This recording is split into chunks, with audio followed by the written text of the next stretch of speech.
வணக்கம். குழந்தைங்களுக்கு ஏற்படக்கூடிய பிரெயின் டியூமர்ஸ் பத்தி நம்ம பேசிட்டு இருக்கோம். இந்த மாதிரி குழந்தைங்களுக்கு வரக்கூடிய கட்டில ஒரு முக்கியமான கட்டி வந்து கிரேனியோஃபெரிஞ்சியோமா அப்படின்னு சொல்லுவோம்.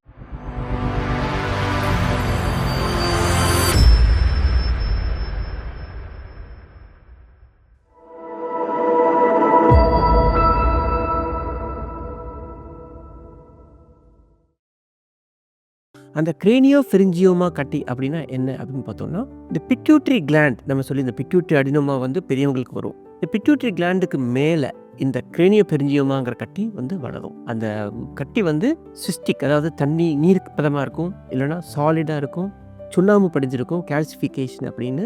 இந்த மாதிரி கட்டி இருந்தால் என்ன மாதிரி சிம்டம்ஸ் இருக்குன்னு பார்த்தோம்னா, நான் சொல்லியிருந்த மாதிரி பிட்யூட்டரி கிளாண்டுக்கு பக்கத்தில், பிட்யூட்டரி ஸ்டாக்கு பக்கத்தில் இருக்கிறதுனால இந்த குழந்தைங்களுக்கு பெரும்பாலான சமயங்களில் ஹார்மோன் தொந்தரவுகளோடு தான் இந்த குழந்தைங்க வருவாங்க. அதாவது சிறு வயதிலேயே உடல் பருமன் அதிகமாகி ஷார்ட் ஸ்டேச்சர், அவங்களுக்கு ஹைட் ரொம்ப வளர முடியாது, ரொம்ப ஷார்ட் ஸ்டேச்சராக, நீர் நிறைய குடிப்பாங்க, தண்ணி தாகம் நிறைய எடுக்கும், இல்லை யூரின் நிறைய போவாங்க, அந்த டயபெட்டிஸ் இன்சிபிடஸ் அப்படின்னு சொல்லுவோம். இல்லை பசி தன்மை அதிகமாக இருக்கும், அதனால தான் அந்த வெயிட் ஜாஸ்தி ஆகிறது, ஒபிசிட்டி. ஸோ இந்த மாதிரி ஹார்மோன் பிரச்சனைகள் வந்து நிறைய இந்த மாதிரி கட்டி உள்ள குழந்தைங்களுக்கு வரும். இந்த ஹைப்போதலாமிக் டிஸ்டர்பன்சஸ் வந்து வரதுனால.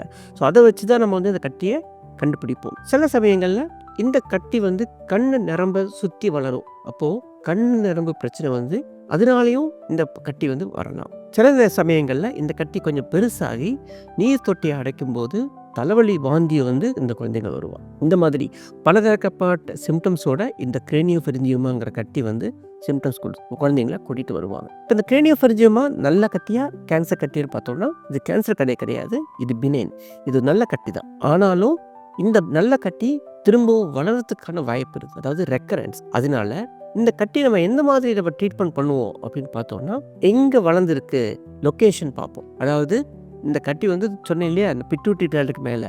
ஸோ பெரும்பாலான சமயங்களில் நம்ம வந்து மூக்கு வழியாகவே இந்த கட்டியை கம்ப்ளீட்டாக ரிமூவ் பண்ணக்கூடிய வாய்ப்பு இருக்குது. இந்த எண்டோஸ்கோப்பிக்காக மூக்கு வழியாக போய் அந்த கட்டியை நம்ம ஃபுல்லாக கிளியர் பண்ணலாம். சம்டைம்ஸ் ரொம்ப பறந்து விரிஞ்சிருக்கும், மிட்லேனா இல்லாமல் சைடாக இருந்ததுன்னா மூக்கு வழியாக எடுக்க முடியாது. நம்ம வந்து மைக்ரோஸ்கோபிக் கிரேனியோடமி பண்ணி அந்த கட்டி எடுக்க வேண்டியது. சர்ஜரியோட இம்பார்ட்டன்ஸ் கிரேனியோஃபெரிஞ்சியோமாக்கு என்னன்னு பார்த்தோம்னா, மற்ற கட்டிகள் மாதிரியே இந்த கட்டியும் நம்ம எவ்வளோ தூரம் கட்டியை எடுக்கிறோமோ அவ்வளோ நல்லது. கம்ப்ளீட்டாக நம்ம கட்டியை எடுத்துட்டோம் அப்படின்னா ஃபர்தர் தெரப்பி தேவைப்படாது. நம்ம ஜஸ்ட் ஸ்கேன் மட்டும் பண்ணி ஃப்ரீக்வெண்ட்டாக அனலைஸ் பண்ணி பார்த்துட்டு கட்டி ஏதாவது மானிட்டர் பண்ணால் போதும், வருதா இல்லையா அப்படின்னு. ஒருவேளை 1 வருஷம் கழிச்சோ 2 வருஷம் கழிச்சோ தேசம் வளர மாதிரி தெரிஞ்சுன்னா அந்த சமயத்தில் நம்ம வந்து ரேடியேஷன் கொடுத்துக்கலாம், இம்மீடியட்டாக கொடுக்கணும் கிடையாது. ஆனால் சில சமயங்களில் இந்த கட்டியோட தன்மை நரம்புல ரொம்ப ஒட்டிட்டு இருந்ததுன்னா, ஒரு ஸ்லீவ் ஆஃப் டியூமரை வந்து அந்த நரம்புக்கோ அந்த ரத்த குழாய்க்கோ விட்டுட்டு வந்தோம்னா நம்ம வந்து கொஞ்சம் ஷார்ட்டர் இன்டர்வலில் ஃபாலோ பண்ணிக்கலாம். 3 மந்த்ஸ்க்கு வந்துடும், 6 மந்த்ஸ்க்கு வந்துடும். ஒருவேளை அந்த விட்டுட்டு வந்த கட்டி பெருசாகுதுன்னா அந்த டைமில் நம்ம ரேடியேஷன் கொடுத்துக்கலாம். இந்த மாதிரி கட்டிக்கு வந்து மெடிக்கேஷன் தீர்வு கிடையாது. சர்ஜரி 90% சர்ஜரி தான் மெயின் ஸ்டே.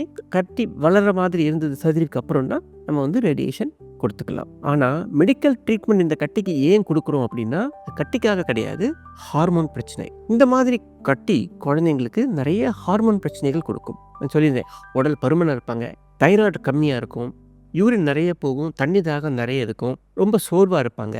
இந்த மாதிரி வந்து ஹார்மோன் பிரச்சனைகள் இருக்கும்போது எந்தெந்த ஹார்மோன் குறைபாடு இருக்கோ பீடியாட்ரிக் எண்டோக்ரைனாலஜிஸ்ட், அதாவது குழந்தைங்களுக்குரிய எண்டோக்ரைன் டாக்டர் வந்து பார்த்து எந்தெந்த ஹார்மோனில் குறைபாடு இருக்கோ அந்தந்த ஹார்மோன்லாம் ரீப்ளேஸ் பண்ணுற மாதிரி இருக்கும். ஏன்னா பெரும்பாலான சமயங்கள் இந்த மாதிரி கட்டி ஹார்மோன் ஆக்சஸை டிஸ்ட்ராய் பண்ணிடும். அப்போ ஹார்மோன்ஸ் நார்மலாக சுரக்கிறது கம்மியாக சுரக்கும் போது நம்ம வெளியிலேருந்து ஹார்மோன்ஸ் கொடுக்குற மாதிரி இருக்கும். ஸோ அந்த கிரேனியோஃபெரிஞ்சியோமாவை பொறுத்த வரைக்கும் கண் பார்வை மங்குதல், ஹார்மோனல் பிரச்சனைகள், தலைவலி, இந்த மாதிரி பிரச்சனைகள்னால நம்ம பேஷண்ட்ஸ் கூட்டிகிட்டு வருவாங்க.